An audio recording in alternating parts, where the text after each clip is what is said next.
नमस्कार आप सभी को, मैं शेखर आप सभी का स्वागत करता हूं क्लासरूम अनप्लग पे। आज हम पढ़ने वाले हैं फिजिक्स का चैप्टर 1, ठीक है, जिसका नाम है यूनिट्स एंड मेजरमेंट्स, यानी इकाइयां एवं मापन। ठीक है, ये चैप्टर हम पढ़ेंगे। ये हमारा फिजिक्स का सबसे पहला चैप्टर है, सबसे बेसिक चैप्टर है। इससे क्वेश्चन भी आते हैं। मैं आपको कुछ क्वेश्चंस भी दिखाऊंगा जो प्रीवियस ईयर क्वेश्चंस आए हुए हैं एनटीपीसी में, जेई में, ठीक है, एलपी ग्रुप डी, ये सब में क्वेश्चंस आए हुए हैं। ये सारे क्वेश्चंस मैं आपको दिखाऊंगा अभी जब हम इस चैप्टर में आगे बढ़ेंगे। उससे पहले मैं आप सभी से रिक्वेस्ट करूंगा कि प्लीज़ चैनल को सब्सक्राइब कर लीजिए, इंस्टाग्राम पे हमें फॉलो कर लीजिए और टेलीग्राम चैनल ज्वाइन कर लीजिए, क्योंकि हम जो भी यहाँ पढ़ेंगे वो सारी अपडेट्स वो सारे के सारे पीडीएफ आपको टेलीग्राम चैनल पे मिल जाएंगे। और सब्सक्राइब करके बेल आइकन जरूर प्रेस कर दीजिएगा ताकि आपको रेगुलर अपडेट्स मिलती रहें। ठीक है, हमारा जो भी सेशन होगा, जो भी क्लासेस होंगी, वो सारी की सारी बाईलैंग्वेज होंगी, यानी इंग्लिश और हिंदी दोनों में होंगी। ठीक है, तो जो हिंदी मीडियम से हैं उनको घबराने की ज़रूरत नहीं है, सब कुछ बहुत अच्छे से हम पढ़ेंगे। तो आशा करता हूँ आप सभी तैयार होंगे, बहुत अच्छे से रेडी होंगे, सारा माइंड मेकअप करके बैठे होंगे कि हमें आगे चल के ये आगे पढ़ना है। ठीक है, चल, अरे यार, चलिए ठीक है, शुरू करते हैं एक बहुत ही अच्छे मोटिवेशन से। क्या है? बी योर ओन हीरो, अपने हीरो खुद बनिए। कह रहा है, कहते क्या है, हमारी आखिरी उम्मीद हम खुद हैं। यानी हमें कुछ भी करना है, जब हम किसी पे डिपेंडेंट होते हैं तब तक अगर हम कुछ नहीं कर पाते हैं तो हमारी आखिरी उम्मीद भी कौन है? हम खुद हैं। और जब तक हम हैं तब तक उम्मीद कायम है। ठीक है, यानी जब तक आप हार नहीं मान रहे हो तब तक आपके जीतने की उम्मीद कायम है। जैसे ही आपने हार मान ली, सारी उम्मीद खत्म। ठीक है, तो हमें हार नहीं माननी है। सबसे पहले ये जान लेते हैं कि हमें फिजिक्स में कैसे पढ़ना है और क्या क्या पढ़ना है। तो आ जाइए, सबसे पहले ये समझते हैं कि हमें फिजिक्स में पढ़ना क्या क्या है। मैं शुरू करूंगा, एक सेकेंड जी, मैं शुरू करूंगा कि हमारे एग्जाम्स कौन कौन से हैं। ठीक है, हमारे एग्जाम्स कौन कौन से हैं। तो अगर मैं रेलवे को सिर्फ टारगेट करूं, रेलवेज के एग्ज़ाम को अगर मैं सिर्फ टारगेट करूं, तो हमारे कौन कौन से एग्ज़ाम हैं। सबसे पहला एएलपी, फिर टेक्नीशियन, फिर आरपीएफ, इसमें एसआई और कांस्टेबल दोनों हैं। इसके बाद जेई और एनटीपीसी। ठीक है, ये टोटल ऑफ 5, एक इसमें कांस्टेबल एसआई अलग अलग करते हैं, तो 6 एग्ज़ाम, 6 परीक्षाएं हमें देनी है। और ये 6 परीक्षाओं के लिए आपको बहुत अच्छे से तैयार रहना पड़ेगा। मैं ये मान के चलता हूँ कि अभी आपका जो नेक्स्ट एग्ज़ाम होगा वो, उसके लिए हमारे पास 60 दिन का समय है। 60 दिन यानी 2 महीने का समय है। अगर आपने ये 2 महीने अगर आपने बहुत अच्छे से पढ़ाई कर ली तो आपको साइंस में 30 में से 30 लाने से कोई नहीं रोक सकता है। 30 में से 30 लाने से कोई नहीं रोक सकता। कैसे नहीं रोक सकता है? क्योंकि साइंस एक ऐसा सब्जेक्ट है जो हमने कक्षा 10 तक बहुत अच्छे से पढ़ा है और हमें बस इस चीज़ को क्या करना है, यहाँ पे याद करना है। वो जो भूल गए हैं हम, उसको हमें क्या करना है, रिवाइज करना है। हमें बेसिक से थोड़ी पढ़ना है ना। तो ये साइंस को हमें बस रिवाइज करना है। हम एक बार इसकी झलक लेंगे, इससे क्वेश्चन कैसे आते हैं ये देखेंगे और बहुत अच्छे से हम इसको सॉल्व करेंगे। तो हम क्या पढ़ने वाले हैं? सबसे पहला जो चैप्टर हम पढ़ेंगे साइंस के अंदर, जो सबसे पहला चैप्टर हम साइंस के अंदर पढ़ेंगे बच्चा, वो पढ़ेंगे unit and measurement. Unit and measurement. Unit और मेजरमेंट का मतलब मापन एवं इकाइयाँ। यूनिट का मतलब इकाई और मेजरमेंट्स का मतलब मापन। ठीक है, इसके बाद हम क्या पढ़ेंगे? यूनिट और मेजरमेंट के बाद हम स्टार्ट करेंगे मोशन, यानी गति। अब मोशन में आपको मोशन के लॉज, मोशन होता क्या है, कितने प्रकार के मोशन होते हैं, ये सारी चीज़ें हम इसमें बात करेंगे। उसके बाद हम बात करेंगे फोर्स की। ठीक है, फोर्स के साथ ही साथ हम बात कर लेंगे प्रेशर की, यानी दाब की। ठीक है, फोर्स और प्रेशर खत्म होगा तो हम उसके बाद शुरू करेंगे फोर्स और प्रेशर हो गया। फोर्स और प्रेशर के बाद हम शुरू करेंगे और क्या था, हाँ, वर्क, एनर्जी, पावर। वर्क, कार्य, एनर्जी और पावर। ठीक है, वर्क, एनर्जी और पावर। वर्क, एनर्जी और पावर के बाद अब इसी में आपको मैं हीट भी पढ़ा दूंगा, ऊष्मा भी इसी में हम पढ़ लेंगे, कोई अलग से बात करने की ज़रूरत नहीं है। इसके बाद हम पढ़ेंगे साउंड, ध्वनि, ठीक है, इससे भी क्वेश्चन बहुत अच्छे अच्छे आते हैं। अभी मैं आपको एक क्वेश्चन इससे रिलेटेड दिखाऊंगा भी, ठीक है। अच्छा, साउंड हो गया। साउंड के बाद हम क्या पढ़ने वाले हैं? साउंड के बाद हम पढ़ेंगे लाइट, प्रकाश, ठीक है। बहुत इंपॉर्टेंट चैप्टर है, न्यूमेरिकल्स भी बनते हैं इससे, ठीक। लाइट के बाद हम पढ़ेंगे इलेक्ट्रिसिटी, इलेक्ट्रिक करंट, इलेक्ट्रिसिटी, और इलेक्ट्रिसिटी के बाद हम पढ़ेंगे क्या? मैग्नेटिज्म, ठीक है। मैग्नेटिज्म यानी चुंबकत्व। तो ये सारे टॉपिक्स हमें कवर करने हैं इस पूरे फिजिक्स के अंदर, ठीक है। तो अब जुड़ जाइए हमारे साथ, बहुत ज़्यादा एनर्जी के साथ हम फिजिक्स, केमिस्ट्री, बायो तीनों ही पढ़ेंगे। और अगर आपने जेई का फॉर्म भरा है, स्पेशली अगर आपने, कि ये कोई भी फॉर्म भरा है, मैं जेई की बात नहीं कर रहा हूँ, तो आपको सिर्फ ये प्री में नहीं पढ़ना है, कि ऐसा नहीं है कि प्री में पढ़ के निकल गए। प्री के बाद मेंस में भी ये क्वेश्चंस आएंगे, मेंस में भी साइंस आपको मिलेगा, ठीक है। तो ये दोनों के लिए हमें प्रिपेयर्ड रहना है। हम अभी से प्री और मेंस दोनों की तैयारी करेंगे, ठीक है, कुछ भी छोड़ेंगे नहीं। तो चलिए शुरू करते हैं बहुत ही अच्छे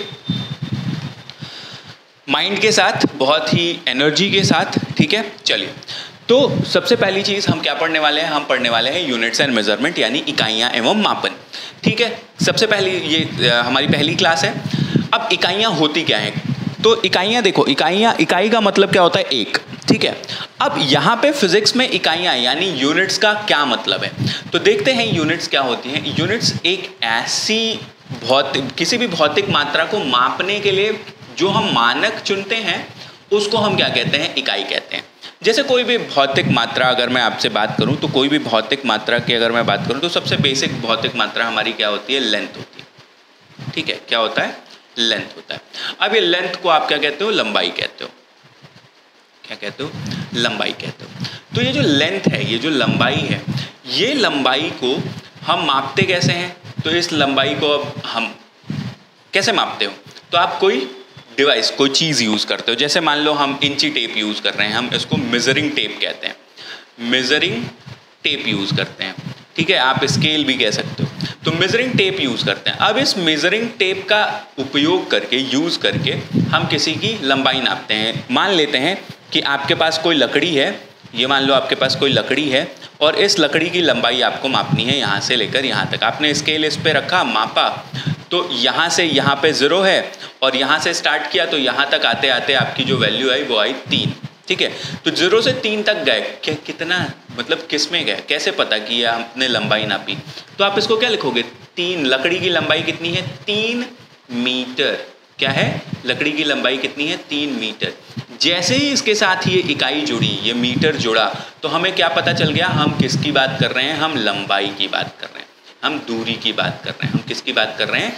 लंबाई की बात कर रहे हैं। तो ये यूनिट जो है, ये जो इकाई है, ये किसी भी मापन के बारे में बताती है, उसके नेचर के बारे में बताती है कि आप किसकी बात कर रहे हो। आप लेंथ की बात कर रहे हो, आप भार की बात कर रहे हो, आप मास की बात कर रहे हो, आप टाइम की बात कर रहे हो। अगर मान लो मैं यहाँ पे कहता कि आपको पॉइंट ए से पॉइंट बी तक जाने में, आपको यहाँ से यहाँ तक जाने में आपको 3 लग रहा है। क्या लग रहा है? 3 सेकंड लग रहे हैं।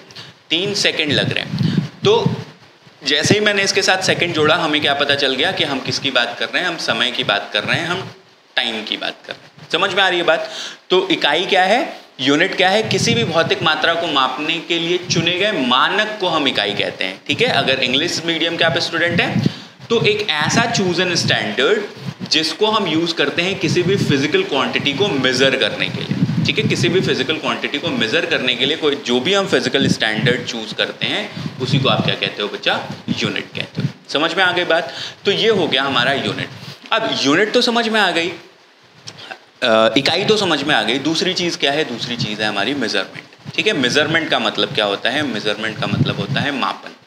मेज़रमेंट का मतलब क्या होता है? मापन। मापन एक ऐसी प्रक्रिया है, एक ऐसा प्रोसेस है जिसमें हम किसी अज्ञात वस्तु की तुलना किसी ज्ञात वस्तु से करते हैं, किसी अज्ञात मात्रा की तुलना किसी ज्ञात मात्रा से करते हैं। समझ में आ रही है बात? जैसे अगर मैं आपसे कहूँ कि मान लो कि ये जो हमने लंबाई नापी थी, ये जो हमने मेजरिंग टेप लिया था, ये जो हमने इंच टेप लिया था, ये जो हमने स्केल लिया था, इसमें तो आपको सारी वैल्यूज़ पता है ना? सारी मात्राएं तो आपको पता है। तो ये क्या है बच्चा? ये हमारी ज्ञात मात्रा है। ये हमारी कैसी मात्रा है? ज्ञात मात्रा है ना। अब इससे हमने क्या की? तुलना की। किसकी? इस लकड़ी के गट्टर की। ठीक है, इस लकड़ी के गट्टे की हमने तुलना की किससे, इस मेजरिंग टेप से। तो ये ज्ञात था और हमें किसको ज्ञात करना था, जिसको ज्ञात करना होता है वो क्या होता है, अज्ञात होता है।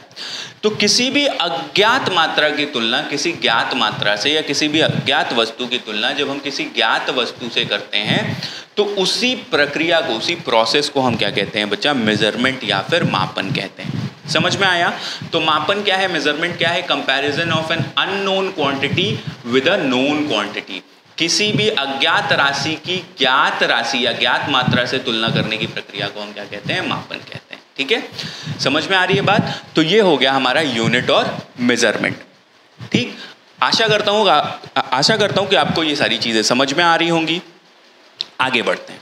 तो अगर हम आगे बढ़े तो यूनिट और मेजरमेंट के बाद हमारा जो नेक्स्ट चीज आता है कि कितने प्रकार की इकाइयां होती हैं, कितने प्रकार की यूनिट्स होती हैं। ठीक है, तो जो सबसे पहली बात आती है वो आती है मौलिक इकाइयों की, यानी फंडामेंटल यूनिट्स की। फंडामेंटल यूनिट्स क्या होती हैं? तो फंडामेंटल यूनिट मतलब जिसको आप मूल कहते हो, मूल मतलब अब इससे छोटा नहीं हो सकता, इससे छोटा नहीं हो सकता, ये मूल है, ये मूल इकाइयां हैं, इससे छोटी इकाइयां नहीं हैं। तो जो हमारी मूल इकाइयां हैं, जो हमारी फंडामेंटल यूनिट्स हैं, वो कितनी हैं नंबर में? वो टोटल है बच्चा 7। ठीक है, अब ये 7 इकाइयां हैं कौन कौन सी? तो सबसे पहली जो ये 7 इकाइयां हैं वो हैं ऐसे कुछ, ये सीक्वेंस है, लेंथ, मास, टाइम, टेम्परेचर। ठीक है, टेम्परेचर के बाद लेंथ, मास, टाइम, टेम्परेचर के बाद अमाउंट ऑफ सब्सटेंस।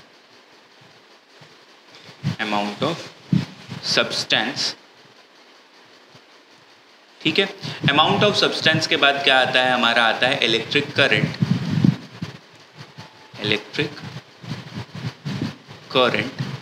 और इलेक्ट्रिक करंट के बाद आता है ल्यूमिनस इंटेंसिटी।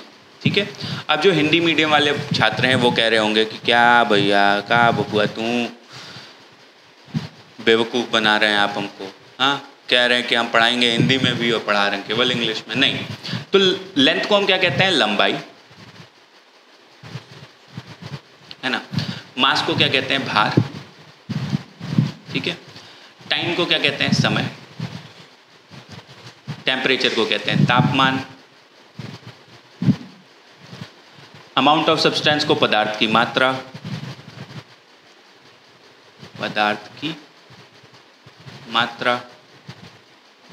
अच्छा, इलेक्ट्रिक करंट को आप क्या कहते हो? इलेक्ट्रिक करंट को कहते हो विद्युत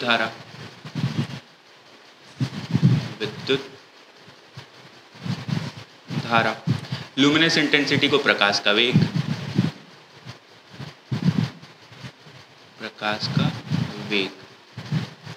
के इंटेंसिटी, हाँ, लुमिनस इंटेंसिटी को प्रकाश का वेग। तो ये हो गए हमारे 7 बेसिक फंडामेंटल क्वांटिटीज, मौलिक इकाइयां। मतलब अब जो भी इकाइयां बनेंगी आगे वो सारी की सारी इन्हीं मौलिक इकाइयों से मिलकर बनेंगी। ठीक है, अब इनसे छोटी कोई इकाई नहीं होती है। तो ज़रा हम इनके सिंबल्स की बात कर लें, इनके लिए हम कौन कौन सी इकाइयाँ यूज़ करते हैं। तो लेंथ को यानी लंबाई को बताने के लिए हम यूज़ करते हैं मीटर का। किसका यूज़ करते हैं? मीटर का, जिसको हम स्मॉल m से बताते हैं।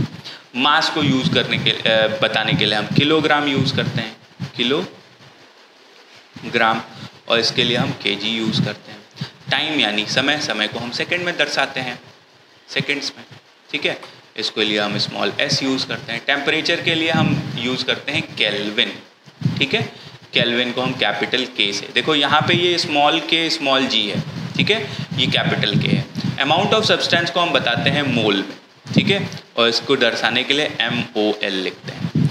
चलो, इलेक्ट्रिक करंट को हम बताते हैं एम्पियर में, इसको दर्शाते कैपिटल A से हैं। और लुमिनस इंटेंसिटी के लिए हम यूज़ करते हैं कैंडेला, इसको हम CD से दर्शाते हैं। ठीक है, तो ये सारी हो गई हमारी मौलिक इकाइयाँ। आशा करता हूँ कि आपको मौलिक इकाइयाँ समझ में आ गई होंगी। बेसिक सबसे छोटी इकाइयों को हम मौलिक इकाइयाँ कहते हैं। ये मूल हैं, इनसे ही अब आगे दूसरी इकाइयाँ बनेंगी। जो दूसरा प्रकार है इकाइयों का, दूसरा टाइप है यूनिट्स का, वो है सप्लीमेंट्री यूनिट्स। सप्लीमेंट्री यूनिट्स का मतलब होता है पूरक इकाइयाँ। ठीक है, पूरक इकाइयों का मतलब ये 2 ही होती हैं। ठीक है। पूरक इकाइयाँ क्या होती हैं? ये दो ही होती हैं, इनका बहुत ज़्यादा हम यूज़ नहीं करते हैं। जब भी हम कोणों की बात करते हैं, जब भी हम कोण की बात करते हैं, तब हम सप्लीमेंट्री एंगल्स का सप्लीमेंट्री क्वांटिटीज़ का यूज़ करते हैं, सप्लीमेंट्री यूनिट्स का यूज़ करते हैं। ठीक है, सप्लीमेंट्री यूनिट्स का यूज़ करते हैं। अब सप्लीमेंट्री यूनिट्स की अगर हम बात करें तो एक सेकेंड, ठीक है, सप्लीमेंट्री यूनिट्स की अगर हम बात करें तो ये दो ही हैं। एक तो हमारा सॉलिड एंगल है, दूसरा हमारा फेज एंगल है। ठीक है, एक हमारा है सॉलिड एंगल, सॉलिड एंगल, ठीक है, और दूसरा हमारा क्या है? Phase angle, phase angle. ठीक है, फेज एंगल ये 2D और 3D के लिए हम यूज़ करते हैं। चलो, सॉलिड एंगल को हम बताने के लिए यूज़ करते हैं स्टेरेडियन का। किसका? स्टेरेडियन का। ठीक है, स्टेरेडियन का। और फेज एंगल को बताने के लिए हम रेडियन का यूज़ करते हैं। तो आप सिंपली ये समझो कि जो हमारा कोण बताने की जो सबसे मूल इकाई है, मतलब जो सबसे छोटी यूनिट है, वो क्या है?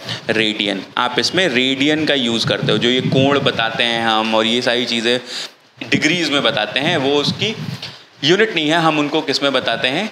उनको हम बताते हैं रेडियन में। फिर उसको कन्वर्ट करके हम डिग्रीज में बताते हैं, ताकि ये नॉर्मल समझ में आ जाए सबको। ठीक है, इसमें बहुत ज़्यादा ध्यान नहीं देना है, बस आपको इतना ध्यान रखना है कि सप्लीमेंट्री एंगल्स दो होते हैं, सॉलिड एंगल्स और फेज एंगल। सॉलिड एंगल होता है आपका स्टेरेडियन, और फेज एंगल को आप किस में बताते हो? रेडियन में बताते हो। ठीक है, स्टेरेडियन को आप डिनोट करने के लिए स्मॉल एस स्मॉल आर का यूज़ करते हो, और रेडियन को डिनोट करने के लिए सिर्फ आर का यूज़ करते हो। समझ में आ गई बात? क्लियर हुआ? अच्छा, अब जो तीसरी क्वांटिटी है हमारी, जो तीसरी क्वांटिटी है, मैं इसको रफ कर रहा हूँ, आशा करता हूँ आपने नोट कर लिया होगा अपनी कॉपी में। चलो, जो तीसरा यूनिट है जो इम्पॉर्टेंट है, जो हमारा यूनिट क्या है? इम्पॉर्टेंट है, वो क्या है? वो है तीसरा प्रकार, जिसको आप कहते हो डिराइव्ड यूनिट्स। डिराइव्ड यूनिट्स का मतलब क्या होता है? डिराइव्ड यूनिट्स का मतलब होता है व्युत्पन्न इकाइयाँ। व्युत्पन्न इकाइयों का नाम से ही क्लियर है। ठीक है, इंग्लिश में भी नाम क्लियर है, हिंदी में भी नाम क्लियर है। ऐसी इकाइयाँ जो दूसरी इकाइयों से मिलकर उत्पन्न हुई हों, ऐसी इकाइयाँ जो दूसरी इकाइयों से मिलकर क्या हुई हों? उत्पन्न हुई हों, उनको आप क्या कहते हो? उनको आप कहते हो व्युत्पन्न इकाइयाँ। ठीक है, अब ये जो व्युत्पन्न इकाइयाँ हैं, इसके बारे में अगर मैं बात करूँ तो है क्या कि देखो, अब जैसे मान लो कि मेरे पास मुझे एरिया निकालना है, किसी का एरिया निकालना है। ठीक है, जैसे मैं मान लेता हूँ ये एक रेक्टेंगल है। ठीक है, अब ये जो रेक्टेंगल है, इस रेक्टेंगल का मुझे एरिया निकालना है। तो लंबी वाली साइड को आप क्या कहते हो? लंबाई कहते हो, है ना? लंबाई यानी लेंथ कहते हो। और छोटी वाली साइड को आप कहते हो चौड़ाई, चौड़ाई यानी ब्रेड्थ। ठीक है, और एरिया ऑफ रेक्टेंगल क्या होता है? रेक्टेंगल का एरिया निकालने के लिए लेंथ इंटू ब्रेड्थ करते हो। अब ये लेंथ भी एक लंबाई है, ब्रेड्थ भी एक लंबाई है। तो लंबाई को दर्शाने के लिए आप किसका यूज़ करते हो? मीटर का। ब्रेड्थ भी एक लंबाई है, तो ये भी किसका यूज़ करते हो? मीटर का। तो अब क्या देख रहे हो कि ये जो एरिया है, इसकी जो इकाई नहीं मिल रही है हमें, इसकी जो यूनिट मिल रही है, ये दो लंबाइयों से मिलकर बन रही है ना? तो दो लंबाइयों से मिलकर बन रही है, मीटर गुणे मीटर बराबर मीटर स्क्वायर। समझ में आ रही है बात? तो ये क्या हुई? ये एक डिराइव्ड क्वांटिटी हुई, ये एक डिराइव्ड यूनिट हुई। ये मूल इकाई नहीं है, मूल इकाई सिर्फ लंबाई है।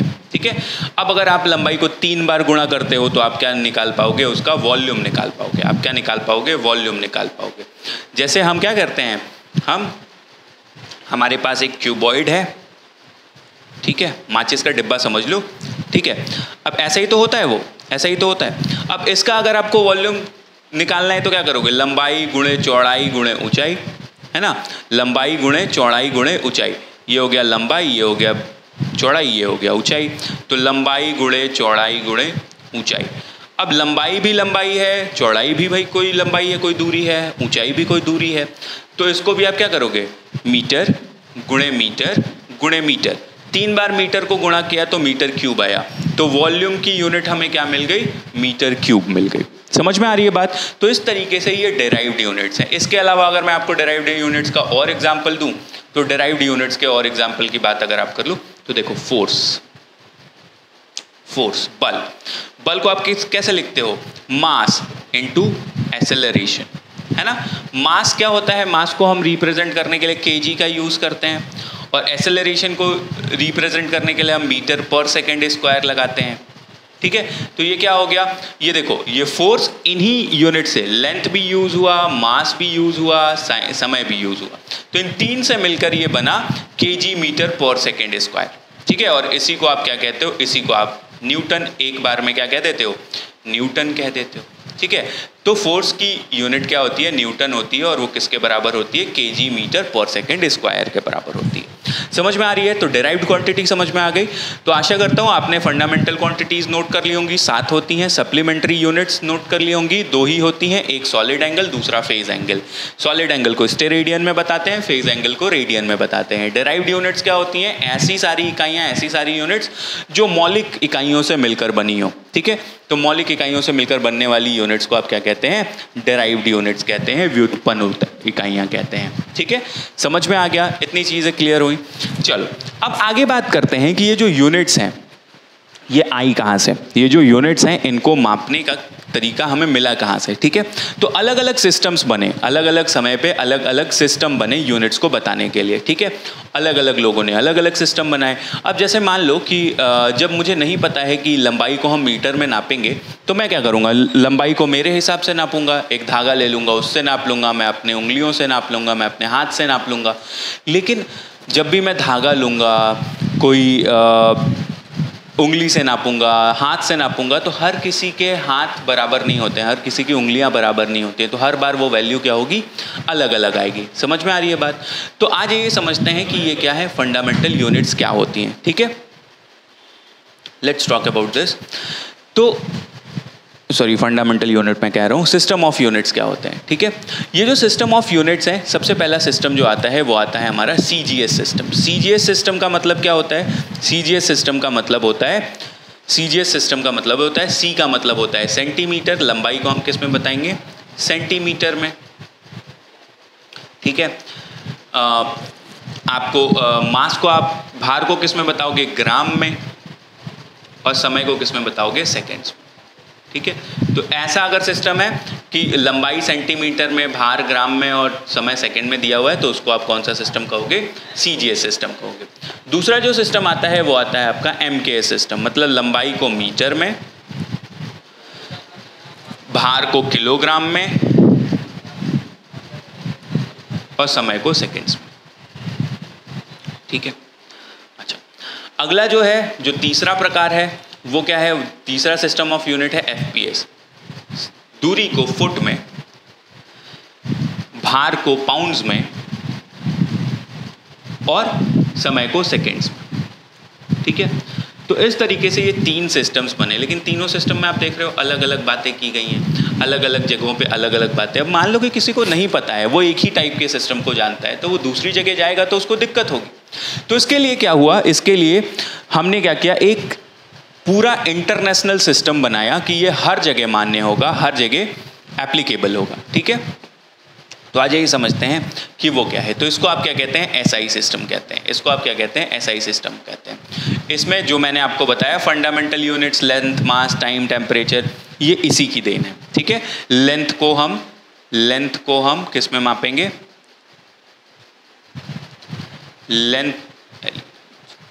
लेंथ को हम मापेंगे मीटर में, ठीक है। मास को हम मापेंगे केजी में, टाइम को हम मापेंगे सेकेंड्स में, टेम्परेचर को हम मापेंगे केल्विन में, ठीक है।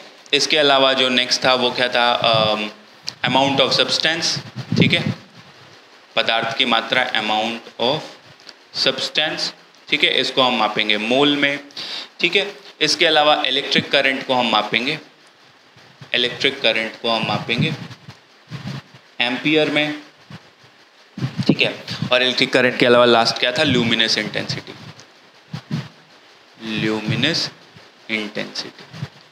ठीक है।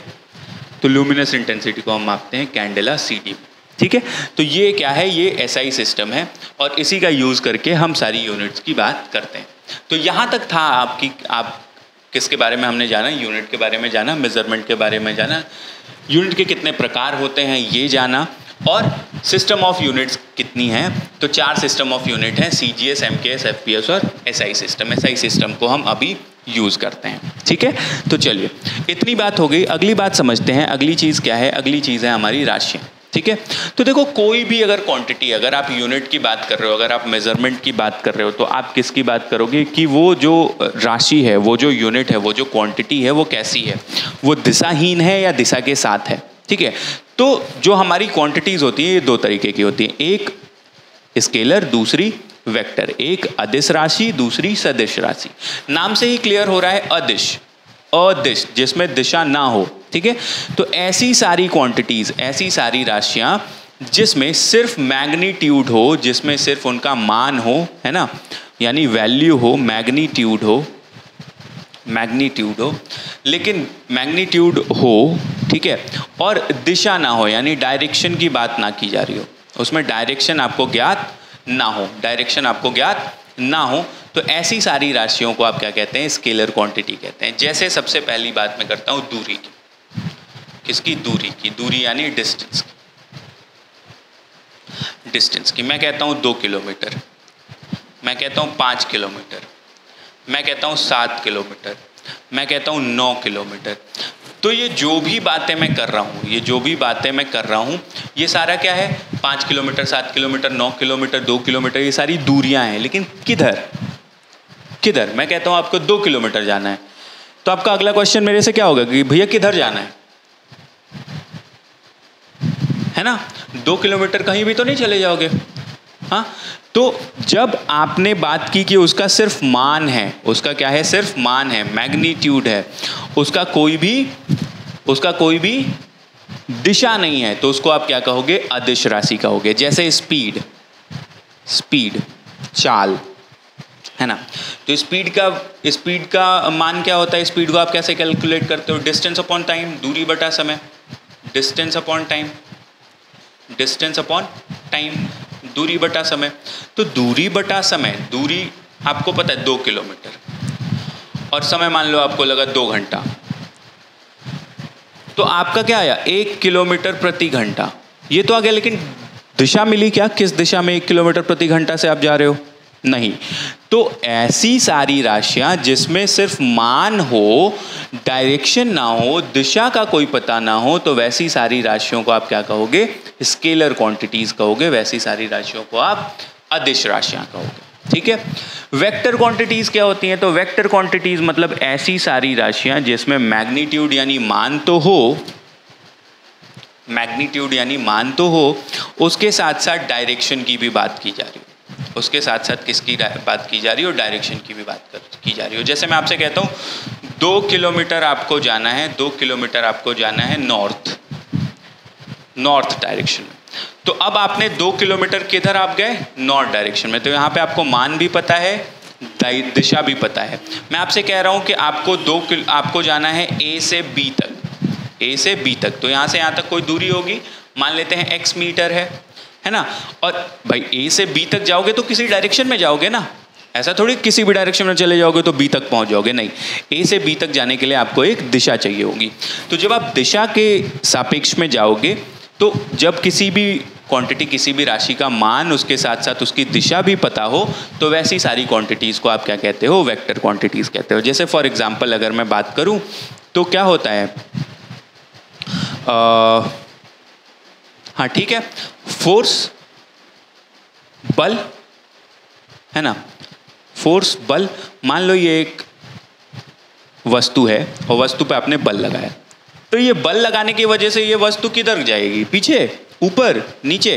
नहीं, जिधर आपने बल लगाया उसी दिशा में जाएगी। तो फोर्स भी क्या हुआ कि आपने जिस दिशा में आपने बल लगाया उसी दिशा में गई। देखो इसका मान भी क्या होता है फोर्स का? मास गुणे acceleration, mass into acceleration. Acceleration भी क्या है? वेक्टर क्वांटिटी है। वेक्टर क्वांटिटी कैसे है? क्योंकि ये डिपेंड करती है वेलोसिटी पे। ये किस पे डिपेंड करती है? वेलोसिटी पे। और वेलोसिटी क्या होता है? वेलोसिटी होता है डिस्प्लेसमेंट अपॉन टाइम, विस्थापन बटा समय। तो विस्थापन यानी डिस्प्लेसमेंट क्या होता है भाई? डिस्प्लेसमेंट यानी विस्थापन क्या होता है? विस्थापन क्या होता है? तो डिस्प्लेसमेंट यानी विस्थापन की अगर मैं बात करूं तो जैसे मान लो कि किसी भी दो बिंदुओं के बीच में सबसे कम दूरी को आप क्या कहते हो? विस्थापन कहते हो। सबसे कम दूरी को आप क्या कहते हो? विस्थापन कहते हो। मान लो ए से बी तक जाना है तो ए से बी तक जो सबसे कम दूरी होगी वो होगी उसका विस्थापन, ठीक है। अब इसके लिए आपको किसी का घर तोड़ के जाना पड़े, आपको किसी के ऊपर से जाना पड़े, तो वो सारी चीज़ें नहीं मानी जाती हैं। आप उसका घर तोड़ के जा सकते हो, ठीक है। विस्थापन का मतलब क्या होता है? विस्थापन का मतलब होता है किसी भी दो बिंदुओं के बीच में सबसे कम दूरी को हम विस्थापन कहते हैं। तो दो बिंदुओं के बीच में सबसे कम दूरी की कोई तो डायरेक्शन होगी, ठीक है।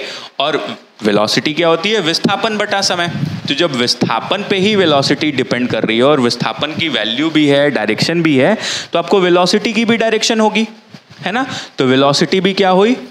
वेक्टर क्वांटिटी हुई। अब इस वेलोसिटी पे कौन डिपेंड कर रहा है? एक्सेलरेशन। तो एक्सेलरेशन भी क्या हुआ? वेक्टर क्वांटिटी हुआ। फोर्स क्या हुआ? मास। तो चलो मास की तो बात ही नहीं करते हैं, मास तो कोई डायरेक्शन नहीं होता है, लेकिन दूसरी चीज़ क्या है? एक्सेलरेशन। जिस दिशा में फोर्स लगाओगे उसी दिशा में विस्थापन होगा, ठीक है। उसी दिशा में क्या होगा? विस्थापन होगा। तो फोर्स भी क्या है? Vector quantity. समझ में आ रही है बात? क्लियर हो रहा है? तो ये हो गई आपकी दो राशियां, सदिश राशि और अदिश राशि, ठीक है। नोट कर लीजिएगा, समझ लीजिएगा इस चीज़ को। नहीं समझ में आएगा दो बार और देख लीजिएगा वीडियो को, ठीक है। जितनी बार आप देखोगे, पहली बार नॉर्मल स्पीड पे देख लो, दूसरी बार स्पीड बढ़ा के 2x पे देख लीजिएगा, ठीक है। चलो आगे बात करते हैं, आगे मूव करते हैं। तो नेक्स्ट चीज़ क्या आती है? हमें डायमेंशन आती है। ये इंपॉर्टेंट है, इससे क्वेश्चन आते हैं, ठीक है। इससे बहुत सारे क्वेश्चन प्रीवियस ईयर में भी आए हुए हैं और आते भी हैं हमेशा, ठीक है। चलो ज़रा मैं इसको पढ़ता हूँ, मैं हिंदी पढ़ता हूँ, ज़्यादा समझ में आएगा। क्या है, क्या कहता है डायमेंशन? डायमेंशन कहता है किसी भी भौतिक राशि के आयाम। आयाम का मतलब क्या होता है? विमा, ठीक है। तो विमा की बात कर रहे हैं। ये शक्ति नहीं है, ये घात है, ये घात है, घात। यहाँ पावर लिखा हुआ है ना, तो यहाँ शक्ति हो गया। चलो, तो किसी भी भौतिक राशि के विमाओं के घात, ठीक है, उसकी इकाई को व्यक्त करने के लिए मूलभूत इकाइयों पर उठाई जाती है, ठीक है। अब जैसे मान लो मैं आपसे कहता हूं कि मुझे क्या चाहिए? मुझे विमा बताइए किसकी? चाल की। किसकी? चाल की। चाल यानी स्पीड, है ना, स्पीड की। तो ये क्या होता है? दूरी बटा समय यानी डिस्टेंस अपॉन, ठीक है। अब डिस्टेंस अपॉन टाइम, दूरी बटा समय। दूरी को किस में मेजर करते हो? मीटर में। दूरी को किस में मेजर करते हो? मीटर में।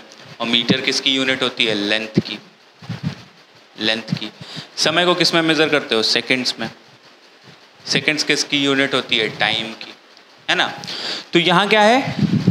बेसिकली लेंथ बाई टाइम यानी लंबाई बटा समय आ रहा है। अब आप एक चीज़ ध्यान में रखिएगा, जब भी आपसे कोई विमा निकालने को कही जाएगी तो विमा निकालने के लिए आपको लेंथ यानी दूरी, दूरी के लिए आपको सिंबल यूज़ करना है L, ठीक है। समय के लिए आपको सिंबल यूज़ करना है T, और मास यानी भार के लिए आपको यूज़ करना है कैपिटल M, ठीक है, MLT, ठीक है, MLT। ये तीन चीज़ें याद रखिएगा। और भी चीज़ें होती हैं, जैसे टेम्परेचर को केल्विन के लिए कैपिटल K यूज़ करते हैं। तो वैसी कोई बहुत बड़ी चीज़ नहीं आएगी, क्योंकि ये आपके 10th के सिलेबस में नहीं है। जैसा आपके सिलेबस में लिखा हुआ है कि 10 तक की बातें आएंगी, लेकिन ये भी पूछता है, इसलिए मैं आपको बता दे रहा हूँ सिंपल लैंग्वेज में, ठीक है। तो अब देखो यहाँ पे क्या हुआ? लेंथ और टाइम। तो लेंथ का L, T का, टाइम का T, ये हमने सिंबल्स यूज़ किए, ठीक है, विमा निकालने के लिए। तो क्या मिला हमें? लेंथ बटा टाइम। अब इनकी पावर कितनी है? घात कितनी है? घात की बात की जा रही थी ना। तो जिसकी कोई घात नहीं होती उसकी घात क्या होती है? जिसकी कोई घात नहीं होती है उसकी घात क्या होती है? 1 होती है। जिसकी कोई घात नहीं होती है उसकी घात क्या होती है? 1 होती है। अब तो यहाँ पे मैं लिख सकता हूँ, यहाँ पे मैं लिख सकता हूँ L की पावर 1, T की पावर -1। क्यों? क्योंकि जब मैं इसको ऊपर ले जाऊंगा तो ये जो पॉजिटिव घात होती है वो नेगेटिव घात में बदल जाती है। तो ये क्या आ गया? इसकी विमा क्या हो गई? L T-1। इसके साथ साथ आपको मास की भी विमा लिखनी होती है, और मास तो यहाँ पे है ही नहीं, लेकिन यहाँ तो कोई मास की बात नहीं की गई, यहाँ तो कोई भी भार की बात नहीं की गई।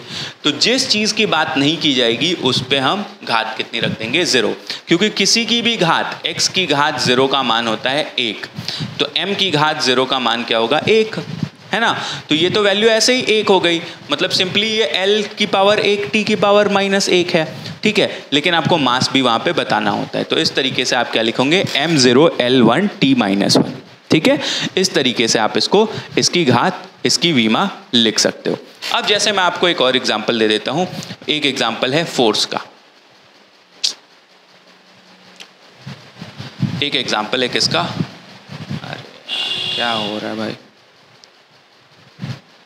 एक एग्जांपल है, हाँ एक एग्जांपल है फोर्स का। फोर्स यानी मास इनटू, मैं पूरा लिख देता हूँ, मास इनटू एक्सेलरेशन, ठीक है। अब मास के लिए हम m यूज करते हैं, है ना, गुणे एक्सेलरेशन की यूनिट क्या होती है, एक सेकंड रुक जाओ। मास के लिए आप क्या यूज करते हो, kg, और एक्सेलरेशन के लिए आप क्या यूज करते हो, मीटर पर सेकेंड स्क्वायर। अब जरा इनकी वीमाएं लिखो। मास के लिए आप क्या यूज करते हो, m। अब m की पावर कितनी है यहाँ पे, 1, m की पावर 1। मीटर यानी लेंथ की घात कितनी है, 1 है, बटा समय की घात कितनी है, 2, बटे में सेकेंड स्क्वायर है तो समय की घात कितनी है, 2। अगर मैं इसको ऐसे लिखूँ तो मैं क्या लिखूंगा, m1 l1 t की घात -2। इस तरीके से आप इसको लिखोगे और स्क्वायर ब्रैकेट में बंद कर दोगे। तो इस तरीके से आप इसकी वीमा, किसी की भी वीमा निकाल सकते हो, ठीक है। अगर मैं आपसे कहता हूं कि प्रेशर की वीमा बताइए, प्रेशर की वीमा बताइए, दाब का, तो क्या होता है, फोर्स पर यूनिट एरिया। अब फोर्स का तो अभी यूनिट देखा यहाँ पे क्या था, kg मीटर पर सेकेंड स्क्वायर, एरिया क्या होता है, मीटर स्क्वायर। तो अगर मैं इसको और अच्छे से लिखूं तो मैं इसको क्या लिखूंगा, kg मीटर बटा मीटर स्क्वायर गुणे सेकेंड स्क्वायर, ये डिवाइड में इधर आ जाएगा। अब ये देखो, 1 मीटर से 1 मीटर तो गया, लेकिन 1 मीटर बचा हुआ है, तो यहाँ पे बचा क्या आपका, kg बटा मीटर गुणे सेकेंड स्क्वायर। अब जरा इसकी वीमा लिखो। kg के लिए आप क्या यूज करते हो, m, ठीक है, बटे में l क्या है, मीटर क्या है आपका, l है, l की घात 1 गुणे टाइम की घात 2, ये गुणा नहीं लगाते हैं, ठीक है। तो इस तरीके से आप इसको अच्छे से लिखोगे तो m की घात 1, l की घात -1, t की घात -2। तो ये हो गया आपका प्रेशर का घात, प्रेशर की वीमा, m1 l -1 t -2, ठीक है। तो ये क्या हो गया, प्रेशर की वीमा। तो आपको सिंपली वीमाओं को निकालने के लिए आपको क्या पता होने चाहिए, यूनिट्स पता होने चाहिए। और यूनिट्स कैसे आप बताओगे, तो देखो उनकी डेफिनेशन अगर आपको पता है तो आप यूनिट्स बता लोगे, ठीक है। जैसे फोर्स को हम क्या कहते हैं, तो जिस भी दिशा में अगर हम किसी भी वस्तु पे बल लगाते हैं तो उसमें जो भी वेग आता है उसी के प्रोडक्ट को हम क्या कहते हैं, फोर्स कहते हैं। प्रेशर क्या होता है, फोर्स पर यूनिट एरिया। तो इस तरीके से आप क्या कर सकते हो, इनकी वीमाएं निकाल सकते हो। तो इसकी प्रैक्टिस आपको करनी है, घर पे बैठ के इसकी प्रैक्टिस करिएगा, डेली 5 क्वेश्चन लगाएंगे, वीमाएं तैयार हो जाएंगी, ठीक है। तो ये हो गई हमारी वीमा की बात। अब बात कर लेते हैं कि बचा क्या। तो बचा कुछ भी नहीं, सारी चीज़ें हमने इस चैप्टर में कंप्लीट कर ली हैं। अभी तक जो भी आने वाली चीज़ें, जो भी हमारे एग्जाम में आएंगी, वो सारी चीज़ें हमने बात कर ली हैं। यूनिट पढ़ लिया, मेजरमेंट पढ़ लिया, ठीक है। इसके साथ साथ हमने टाइप्स ऑफ यूनिट पढ़ लिया, फंडामेंटल यूनिट, सप्लीमेंट्री यूनिट और डिराइव्ड यूनिट्स। इसके साथ साथ हमने पढ़ लिया system of units, CGS system, MKS system और FPS सिस्टम, इसके साथ साथ SI सिस्टम। अगली बात हमने क्या करी थी, अगली बात हमने करी थी क्वांटिटीज़, राशियों की, सदिश राशि और अदिश राशि की, ठीक है। सदिश राशि, अदिश राशि के बाद हमने डायमेंशन देखे, विमाएँ देखी। विमाओं के लिए हम लेंथ के लिए L, समय के लिए T और मास के लिए M यूज़ करता हूँ। सीक्वेंस आपको ऐसे लिखना होता है MLT, पहले मास फिर लेंथ फिर टाइम, ठीक है। कैसे, कोई भी सीक्वेंस यूज़ मत कर लीजिएगा, आपको क्या पहले मास फिर लेंथ फिर टाइम को यूज़ करना, ठीक है। चलो, तो इसीलिए आप देखोगे जहाँ भी मैंने यूज़ किया है, मैंने हर जगह मास को पहले यूज़ किया है, ठीक है। तो इस तरीके से आप इन चीज़ों को लिख लेंगे, ध्यान से पढ़िए, बहुत अच्छे से पढ़िए। अगर कोई भी गलती मुझसे लगती है आपको कि मैंने ये चीज़ छोड़ दी या ये नहीं पढ़ाया, तो आप कमेंट बॉक्स में ज़रूर कमेंट करिएगा, मैं ज़रूर इसकी एक वीडियो बना दूंगा, ठीक है। चल, अब अगली बात कर लेते हैं कि हमें यूनिट कन्वर्जन कैसे करना है। ज़रूरी थोड़ी है कि हर बार मीटर को ही कन्वर्ट करेंगे, लीटर को ही कन्वर्ट करेंगे, कुछ भी कन्वर्ट करने को आ सकता है। तो देखो, मैं आपको एक सिंपल सी बात बता देता हूँ। देखो, जब भी आप बड़ी यूनिट से यानी लार्ज यूनिट से यानी बड़ी इकाई से,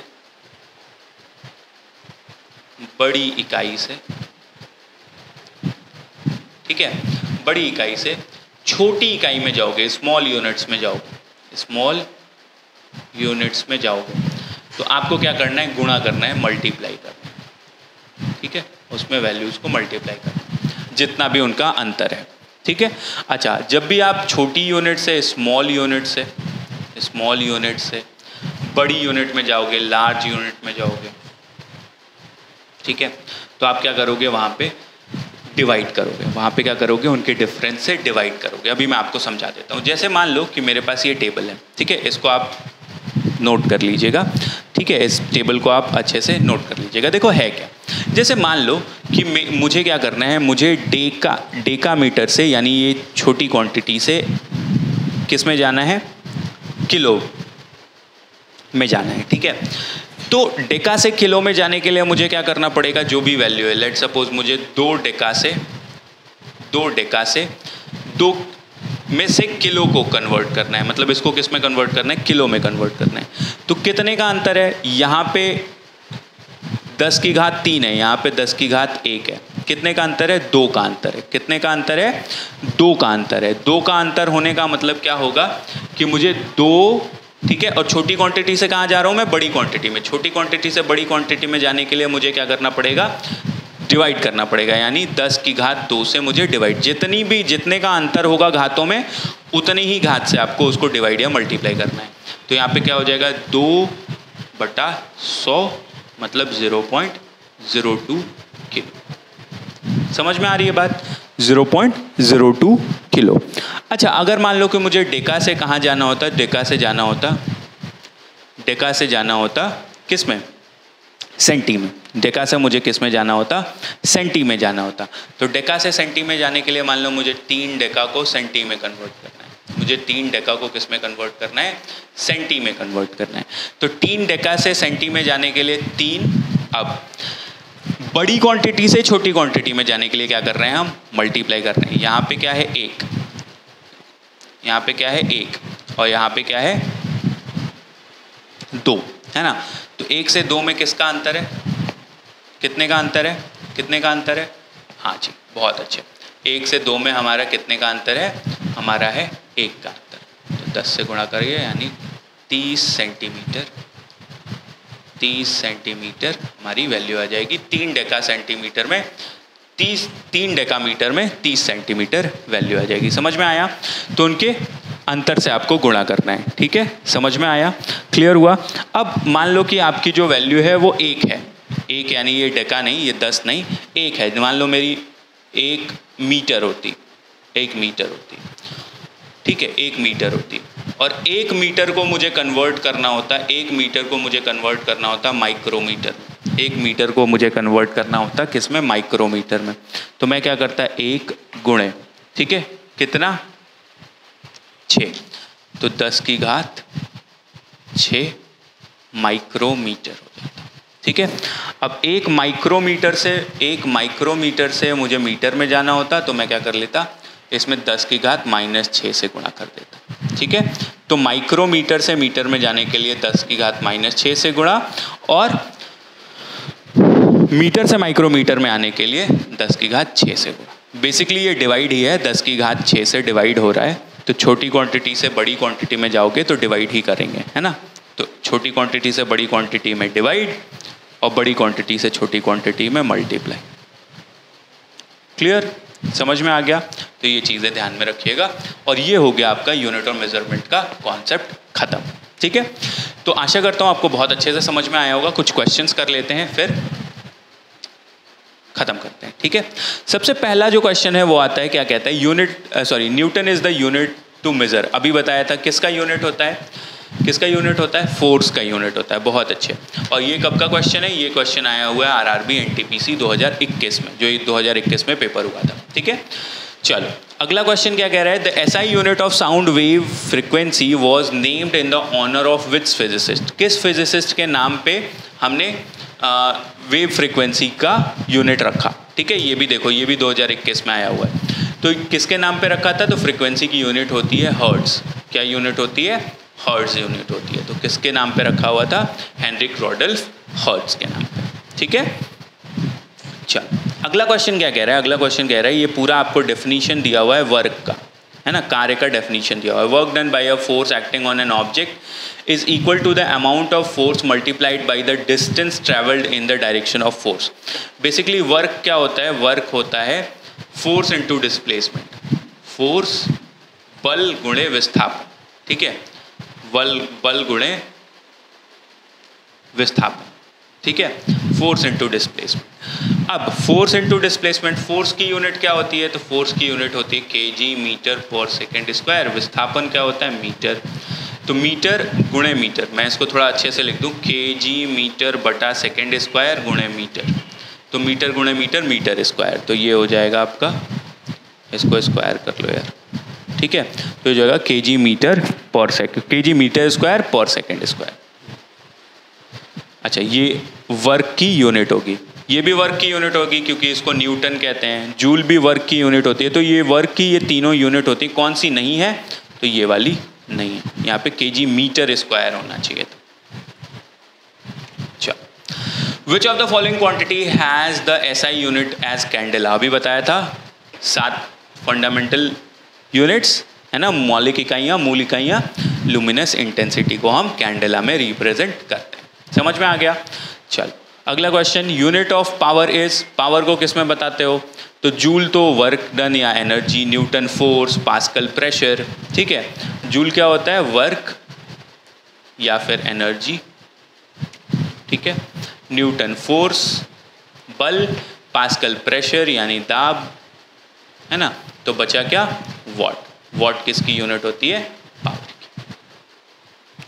अच्छा, ये क्वेश्चन देखो कब आया, कब आया है, जेई 2019 में, आरआरबी ग्रुप डी 2018 में, एलपी टेक्नीशियन 2018 में। सोचो, बहुत इंपॉर्टेंट। तो यूनिट ऑफ मेजरमेंट से क्वेश्चन आते ही हैं, बहुत इंपॉर्टेंट चैप्टर है। आ जाओ अगली बात कर लेते हैं। Next is SI unit of stress is. Stress की एसआई यूनिट क्या है, तो स्ट्रेस की एसआई यूनिट क्या होती है, तो स्ट्रेस पहले समझ लेते हैं क्या होता है। तो स्ट्रेस होता है क्या,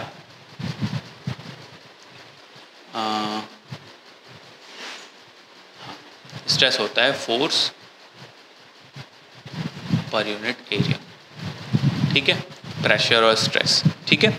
चल, तो force per unit area Newton, area का मीटर स्क्वायर, तो क्या हो जाएगा, न्यूटन पर मीटर स्क्वायर, ठीक है।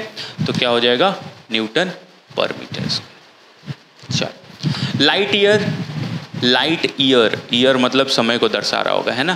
तो ये किसको दर्शाएगा, तो लाइट ईयर दर्शाता है बच्चा, समय को नहीं दर्शाता है, ये दूरी को दर्शाता है। ये किसको दर्शाता है, दूरी को। तो किसको मेज़र करने के लिए हम लाइट ईयर का यूज़ करते हैं, डिस्टेंस। अब कैसी डिस्टेंस, तो ऐसी डिस्टेंस जो स्पेस में है, स्पेस यानी बहुत बड़ी बड़ी डिस्टेंसेस को मेज़र करने के लिए हम किसका यूज़ करते हैं, लाइट ईयर का यूज़ करते हैं, ठीक है।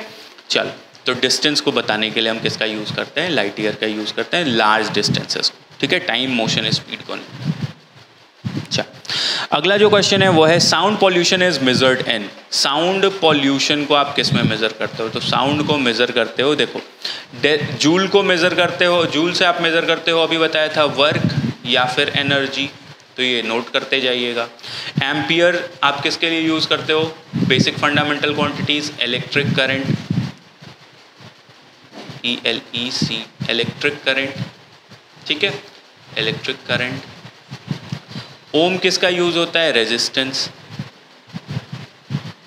ठीक है। बचा क्या, डेसिबल। तो साउंड पॉल्यूशन को आप किस में मेजर करते हो, डेसिबल, ठीक है, ध्वनि प्रदूषण। अगला क्वेश्चन, 1 हॉर्स पावर में कितना वॉट, तो ये ध्यान रखिएगा, 1 horse power 1 HP is equals to 746 watt होता है, ठीक है। 1 HP is equals to 746 watt, ठीक। चल next, atomic radius is measured in. देखो एटॉमिक रेडियस, परमाणु बहुत ज़्यादा छोटा होता है तो उसकी रेडियस भी बहुत ज़्यादा छोटी होगी। मिलीमीटर तो आप स्केल पे मेज़र कर लेते हो, सेंटीमीटर तो स्केल पे मेज़र कर लेते हो, किलोग्राम तो हो ही नहीं सकता, ये तो मास की यूनिट है ना। ये दोनों दूरी की यूनिट है लेकिन बड़ी यूनिट्स हैं। तो जब सबसे छोटी यूनिट क्या है, नैनोमीटर, है ना। इसको कैसे दर्शाते हो, 10⁻⁹ से, ठीक है। मतलब कि अगर आप 10⁻⁹ metre, 1 nanometre is equals to 10⁻⁹ metre, ठीक है। छोटी यूनिट से बड़ी यूनिट में डिवाइड करते हैं ना। तो देखो 1 नैनोमीटर में डिवाइड किया 10⁹ से तो मिल गया मीटर, यानी 10⁻⁹ मीटर। समझ में आया। तो नैनोमीटर क्या होता है, हमारी यूनिट होती है जिसमें हम एटॉमिक रेडियस यानी परमाणु की त्रिज्या को नापते हैं, ठीक है। चल अगला जो क्वेश्चन है, ये कॉर्टोकॉफ साउंड कब आपको सुनाई देता है। तो देखो कॉर्टोकॉफ साउंड ये नया वर्ड है, तो ये आपको ब्लड प्रेशर के टाइम पे सुनाई देता है, ठीक है। तो इसका करेक्ट आंसर क्या होगा, ब्लड प्रेशर। ये लिख लीजिएगा, कहीं नोट करके लिख लीजिएगा। कॉर्टोकॉफ साउंड आपको कहाँ पे सुनाई देता है, आपको सुनाई देता है कहाँ, ब्लड प्रेशर नापने के टाइम पे। RRB JEE स्टेज 2 2019 का क्वेश्चन है, ठीक है। आ जाओ अगला क्वेश्चन करते हैं। विच of the following does not match. इनमें से कौन सी चीज़ है जो सही मैच नहीं करती है, सही मेल नहीं खाती है। कंपास यूज़ करते हैं नेविगेशन के लिए, कहीं जाने के लिए, डायरेक्शन बताने के लिए, नॉर्थ और साउथ डायरेक्शन, ठीक है। एक्टिनोमीटर इंटेंसिटी ऑफ रेडिएशन, कोई रेडिएशन हुआ है उसकी इंटेंसिटी को बताने के लिए। इलेक्ट्रोस्कोप इलेक्ट्रिक चार्ज कितना प्रेजेंट है, ठीक है, विद्युत चार्ज कितना प्रेजेंट है उसके लिए हम यूज़ करते हैं इलेक्ट्रोस्कोप का। साइक्लोट्रॉन का यूज़ हम साइक्लोन्स के मैग्नीट्यूड को बताने के लिए नहीं करते हैं, ठीक है। साइक्लोट्रॉन का यूज़ हम किसी दूसरे काम में करते हैं, ठीक है। एक बार मैं आपको बता देता हूँ साइक्लोट्रॉन का यूज़ हम कहाँ करते हैं। तो साइक्लोट्रॉन का यूज़ कहाँ करते हैं, साइक्लोट्रॉन का यूज़ करते हैं हम पार्टिकल्स के लिए, ठीक है। जो छोटे छोटे पार्टिकल्स हैं उसको मेज़र करने के लिए हम यूज़ करते हैं, ठीक है। रेडियो आइसोटोप्स में जो पार्टिकल्स हैं उनकी स्टडी के लिए हम किसका यूज़ करते हैं, साइक्लोट्रॉन का यूज़ करते हैं, ठीक है। साइक्लोन के लिए नहीं यूज़ करते हैं। तो ये वाला हमारा ऑप्शन करेक्ट है। चल Which of the following device is used to measure the relatively high temperature such as encountered in furnace। किसी भट्टी में जो टेम्परेचर होता है उसको मेज़र करने के लिए आप कौन सी डिवाइस का यूज़ करते हो, तो उसको मेज़र करने के लिए आप यूज़ करते हो पायरोमीटर का, ठीक है। बहुत हाई टेम्परेचर को मेज़र करने के लिए, मापने के लिए आप पायरोमीटर का यूज़ करते हो, ठीक है। अगला क्वेश्चन है व्हाट इज़ हाइग्रोमीटर, ठीक है। हाइग्रोमीटर किस लिए यूज़ किया जाता है, तो ये NTPC 2021 स्टेज 1 का क्वेश्चन है। हाइग्रोमीटर हम यूज़ करते हैं किसके लिए, ह्यूमिडिटी के लिए। किसके लिए, ह्यूमिडिटी के लिए। नमी जो आपके वातावरण में है, ठीक है, मॉइस्चर ह्यूमिडिटी कितनी है उसको मेज़र करने के लिए आप किसका यूज़ करते हो, हाइग्रोमीटर का यूज़ करते हो। चलो आखिरी question, which instrument is use to measure atmospheric pressure. कौन सा ऐसा इंस्ट्रूमेंट है जिसका यूज़ करते हो आप वातावरण के दाब को मेज़र करने के लिए। तो वातावरण के दाब को मेज़र करने के लिए आप यूज़ करते हो बैरोमीटर का, ठीक है। आप किसका यूज़ करते हो, बैरोमीटर का। तो ये थे आपके कुछ प्रीवियस ईयर क्वेश्चन। आशा करता हूँ आपको बहुत अच्छे से ये चैप्टर समझ में आया होगा, ये क्लास बहुत अच्छी लगी होगी। अगर क्लास अच्छी लगी है तो ज़्यादा से ज़्यादा इसको शेयर करें ताकि आपके दोस्तों तक ये वीडियो पहुँच सके। सब्सक्राइब करके बेल आइकन दबा दीजिएगा ताकि आपको रेगुलर अपडेट्स मिल सके। मिलते हैं अगले क्लास में, अगले लेक्चर में, और तब तक के लिए आप इन चीज़ों को रिवाइज़ कर लीजिएगा। वीडियो को एक बार फिर से 2x की स्पीड पर देख लीजिएगा, ठीक है। तब तक के लिए बाय बाय, ख्याल रखिएगा अपना, पढ़ते रहिएगा। नमस्कार, हर हर महादेव।